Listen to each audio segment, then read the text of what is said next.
అదృష్టం చెప్పిరాదు, దురదృష్టం చెప్పిపోదు అనే సామెత వినే ఉంటారు. అయితే అదృష్టమనేది చెప్పడానికి 4 అక్షరాల పదమైన కూలివాణ్ణి కుబేరుణ్ణి చేయగలదు, భిక్షగాడిని ధనవంతుణ్ణి చేయగలదు. అంత శక్తి దాని సొంతం. అయితే అదృష్టాన్ని నమ్ముకుంటే జీవితం ముందుకు సాగుతూ, అదృష్టానికి పట్టుదల, ఓర్పు, కృషి కూడా అవసరం. అలా పట్టుదల, ఓర్పుతో అదృష్ట లక్ష్మిని సొంతం చేసుకుంటారు చాలామంది విజేతలు. కానీ మహారాష్ట్రకు చెందిన ఓ రైతుకు అనుకోని అదృష్టం కోట్లు కుమ్మరించింది. కేవలం ఆంధ్రప్రదేశ్కు చెందిన ఓ అధికారి మాట సాయమే ఆయనను కోటీశ్వరుని చేసింది.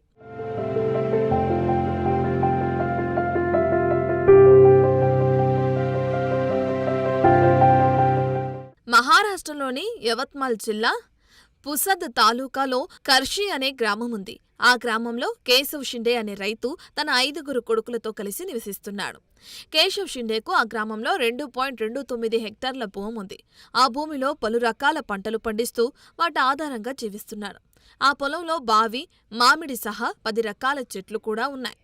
వీటి సంరక్షణ చూసుకుంటూ కేశవ్ షిండే కుటుంబం జీవిస్తుంది. అయితే అనుకోకుండా ఓ ఘటన జరిగింది. వార్తా, యవత్మాల్, పుసద్, నాందేడ్ రైల్వే లైన్ ఏర్పాటు చేయాలని రైల్వే శాఖ నిర్ణయించింది. ఈ రైల్వే లైన్ కేశవ్ షిండే ఊరు మీదుగా వెళ్తుంది. అది కూడా ఆయన పొలం మీదుగా వార్దా, నాందేడ్ రైల్వే లైన్ ఏర్పాటు కానుంది. రైల్వే లైన్ ఏర్పాటు కోసం రైల్వే అధికారులు భూసేకరణ మొదలుపెట్టారు. ఈ క్రమంలోనే కేశవ్ షిండే పొలాన్ని కూడా రైల్వే అధికారులు సేకరించారు. అయితే ఇక్కడే ఒక అనూహ్య ఘటన జరిగింది. కేశవ్ షిండే దశ మారిపోయింది.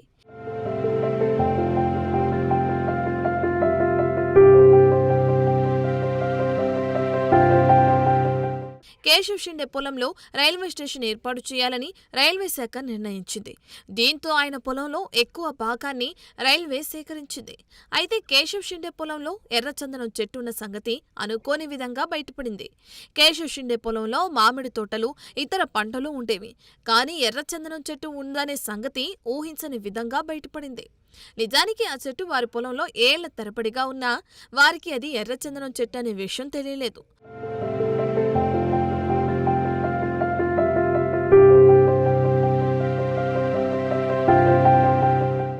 ఆంధ్రప్రదేశ్ రాష్ట్రానికి చెందిన వ్యక్తి మూలంగా అది ఎర్రచందనం చెట్టు అని తెలిసింది. కేశవ్ షిండే రాత మారిపోయింది. రైల్వే లైన్ కోసం భూసేకరణ జరుగుతున్నప్పుడు కొంతమంది రైల్వే ఉద్యోగులు సర్వే కోసం కేశవ్ షిండే ఊరికి వచ్చారు. వారిలో ఏపీకి చెందిన రైల్వే ఉద్యోగి కూడా ఉన్నాడు. అయితే ఆయన ఈ విషయాన్ని గుర్తించి కేశవ్ షిండే కుటుంబానికి చెప్పాడు.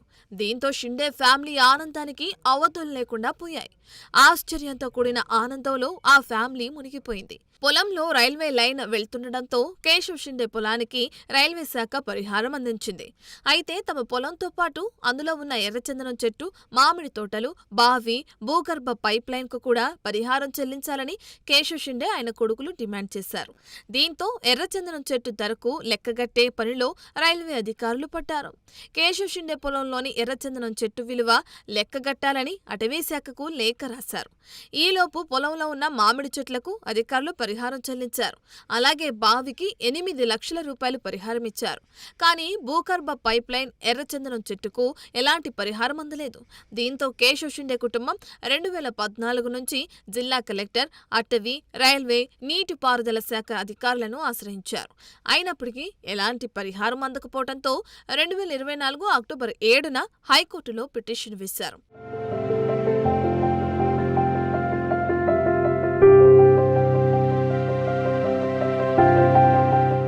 ఈ కేసులో కేవలం ఏడాదిలోకే కేశవ్ షిండే కుటుంబం విజయం సాధించింది. ఎర్రచందనం చెట్టు పరిహారం కోసం ₹1 కోటి డిపాజిట్ చేయాలని రైల్వే శాఖను బాంబే హైకోర్టు ఆదేశించింది. ₹1 కోటి నాగ్పూర్ బెంచ్లో డిపాజిట్ చేయాలని, ఇందులో నుంచి 50 లక్షలు కేశవ్ షిండే విత్డ్రా చేసుకునేందుకు అనుమతిచ్చింది. ఏప్రిల్ 9న బాంబే హైకోర్టు ఈ ఉత్తర్వులు జారీ చేయగా రైల్వే శాఖ ₹1 కోటి డిపాజిట్ చేసింది. కేశవ్ షిండే పొలంలోని ఎర్రచందనం చెట్టు వయసు 100 ఏళ్లుండొచ్చని అంచనా. ఇంకా ఈ చెట్టు విలువను నిర్ధారించలేదు. అయితే విలువను లెక్కగట్టడానికి ముందే ₹1 కోటి డిపాజిట్ చేయాల్సి వచ్చింది. అయితే మార్కెట్ రేటు ప్రకారం కేశవ్ షిండే పొలంలోని ఎర్రచందనం చెట్టు విలువ దాదాపు 5 కోట్లు ఉండొచ్చని అంచనా. ఏపీకి చెందిన ఓ ప్రైవేట్ ఇంజనీర్ ఈ విషయాన్ని కేశవ్ షిండే కుటుంబానికి తెలియజేశారు. ప్రస్తుతం ఈ ఎర్రచందనం చెట్టు ధరను నిర్ణయించేందుకు అటవీ శాఖ అధికారులతో కమిటీ ఏర్పాటు చేయనున్నారు. చెట్టు ధరను నిర్ణయించిన తర్వాత ఆ మొత్తాన్ని కేశవ్ షిండే కుటుంబానికి అందించనున్నారు. ఇక కోర్టు కేసు కారణంగా కేశవ్ షిండే పొలంలో రైల్వే లైన్ పనులు నిలిపివేశారు. ఏదేమైనా ఏపీ అధికారి వల్ల కేశవ్ షిండే కోటీశ్వరుడయ్యాడు.